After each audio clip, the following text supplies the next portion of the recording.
Some absolute madness over the weekend. What's up, peeps? Hope we're all doing well. Welcome back to the channel. If we saw you guys at Halo Worlds, it was great to meet you. It was a great weekend and some great things happening, and also a lot of drama happening. And of course, you probably won't be surprised to hear this. It was from the Fortnite scene. As this past weekend, along with Halo Worlds, we had a $4 million FNCS Global Championship happening over in Copenhagen for Fortnite. And well, hours before the event started, absolute mayhem broke out as players were being disqualified left and right.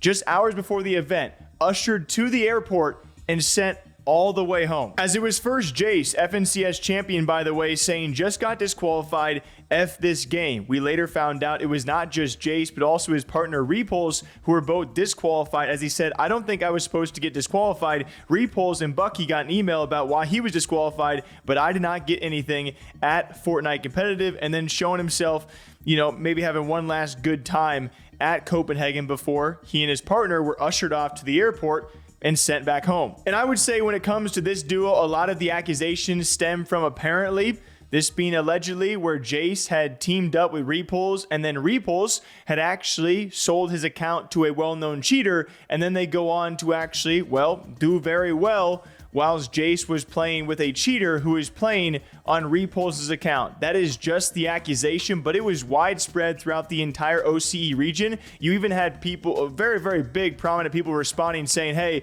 we've been reporting this guy for a long, long time, or these guys for what they did, and no response from Epic. But there was also no confirmation from Epic that this was the actual reason that they got disqualified within 12 hours of the competition starting and sent back home. The real mayhem began then when just 3 hours ahead of the competition, it was a different Fortnite pro who got sent home, this time being Bucky. And we are talking about within a few hours, he was literally escorted to the airport, made sure he boarded the plane, and got out of there, which is crazy in itself. Epic Games very efficient, it seems, or whoever it was that had to do that, either Blast, who put on the event, or Epic Games, who was backing Fortnite. And this one was wildly bizarre. Bucky going on a tirade on Twitter saying he had not actually been communicated why he was banned at the time, and even by the time he got to the airport, he still had no idea why he was disqualified from the event, so he claims. Saying, I am begging, please, at least just tell me why I'm DQ'd. Getting kicked out of the country in less than an hour from Blast and not even Epic Games is so unfair.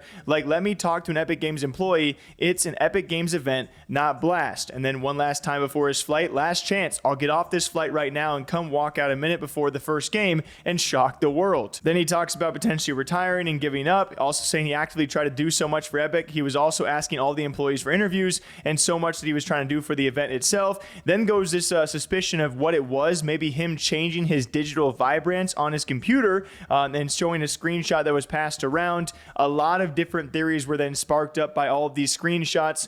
I cannot confirm to you guys the actual reason, and that's the craziest part to me recording this. Nobody 100% knows why these players were all banned. Was it for Repulse and Jace, the accusations of selling an account to a cheater and then playing with that?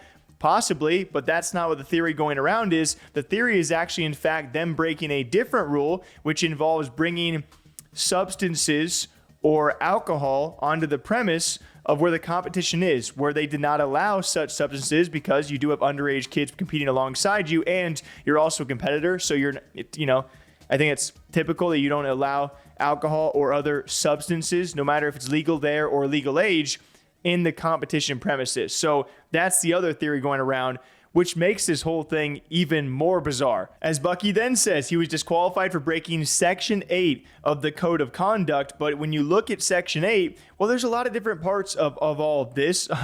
Apparently, you must conduct yourself at all times, so maybe they broke the Code of Conduct.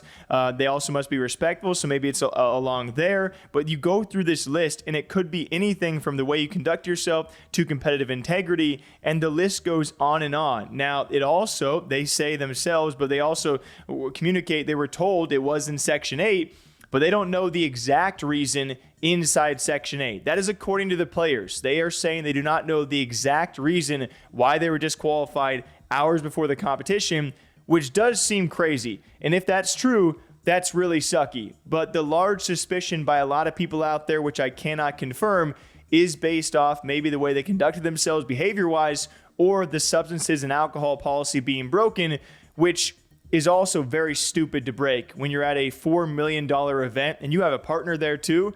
Like, that's incredibly stupid if that's what it came down to. That's like Fortnite esports definition right there. If you're breaking those simple of rules that are pretty easy to follow because no one else got DQ'd and there was a lot of players and a lot of duos there competing, you know? So I cannot tell you guys the confirmed reason why any of these players were disqualified, but I will not say I'm shocked when it comes to Fortnite esports, a $4 million event. 3 different players within 12 hours, all disqualified and escorted home just before the event started. Like, you don't see that in any other esport. I will say, very lastly though, congrats to Cooper and Miro who won the entire thing. It actually was very hype. Viewership was not where it once was, but it's still significant. We're talking about almost 800,000 concurrent viewers at peak. That's still insane compared to most esports out there. No shot hit. Chulex finds it. Siphon comes through. It's now. Chulex wins the game with 9 elims. You gotta love it, but your global champions are here. Miro and Cooper from day one getting knocked out of the upper bracket to standing tall here in day number 3, our championship Sunday. Your 2023 global champions even, Miro and Cooper. Cooper looked up to Miro, reached out to Miro, asked him to play as his duo, and who would have thought it would have been $1 million coin flip? So absolute mayhem, guys. I can promise you this, when we cover the Halo stuff in a couple of videos, it was nothing near dramatic like this. But what do you guys think about this? What do you think the reason was? And we'll see what the future of Jace, Repulse, and Bucky are going to be going forward with competition. Even someone like Jace, I believe it was, saying he was going to retire. Now he might actually be getting a second chance. Bucky, I'm sure he's not done either. We'll see what happens. What do you guys think about this one? Madness over in the Fortnite scene. But are you even surprised? Till next time, take care. We'll catch you back here sometime soon.